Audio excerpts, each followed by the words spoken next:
السلام علیکم ورحمۃ اللہ وبرکاتہ۔ ریڈیو HRDF میں آپ سب کا استقبال ہے۔ علی مانک فان 16 مارچ 1938 کو لکشدیپ کے جزیرے منیکوئی میں موسیٰ مانک فان اور فاطمہ مانکا کے گھر میں پیدا ہوئے۔ وہ marine biology, marine research, geography, astronomy, social science, ecology, ship building, fisheries, education, agriculture, horticulture وغیرہ سائنس کی بہت سی شاخوں میں علم رکھتے ہیں۔ انگریزی، ہندی، ملیالم، عربی، لاطینی، فرانسیسی، فارسی، سنسکرت اور جیسے سمیت تقریباً 15 زبانوں میں مہارت رکھتے ہیں۔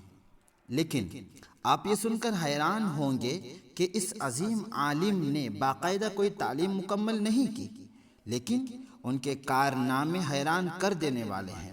وہ اپنے گھر کے لیے خود ہی بجلی پیدا کرتے ہیں۔ جو فریج گھر میں استعمال کرتے ہیں وہ بھی ان کی اپنی ایجاد ہے۔ انہوں نے اپنی موٹر سائیکل بھی بذات خود بنائی ہے اور اسی سے دہلی تک کا سفر بھی طے کیا۔ علی مانک فان اور اس کے شاگردوں نے مل کر ایک سال میں ایک بحری جہاز تیار کیا۔ وہ 22 مسافروں کے ساتھ جہاز میں سوار ہو کر عمان سے چین گئے۔ ایک سمندری سفر کے دوران انہوں نے ایک ایسی مچھلی کو دیکھا جسے پہلے کبھی نہیں دیکھا گیا تھا۔ احترام میں اس مچھلی کا نام ہی سرکار نے ابودف مانک فانی رکھا۔ انہوں نے اپنی 17 ایکڑ بنجر زمین پر زرعی تجربات کیے اور کامیاب بھی ہوئے۔ انہوں نے نہ صرف مٹی، بجلی، گاڑیاں اور بحری جہاز بلکہ اپنے بچوں کے ساتھ بھی ایک تجربہ کیا۔ موجودہ نظام تعلیم کے مطابق کسی بھی بچے کو اسکول یا کالج نہیں بھیجا۔ اس کے باوجود ان کا بیٹا مرچنٹ نیوی میں ملازمت کرتا ہے۔ تینوں بیٹیاں ٹیچرز ہیں۔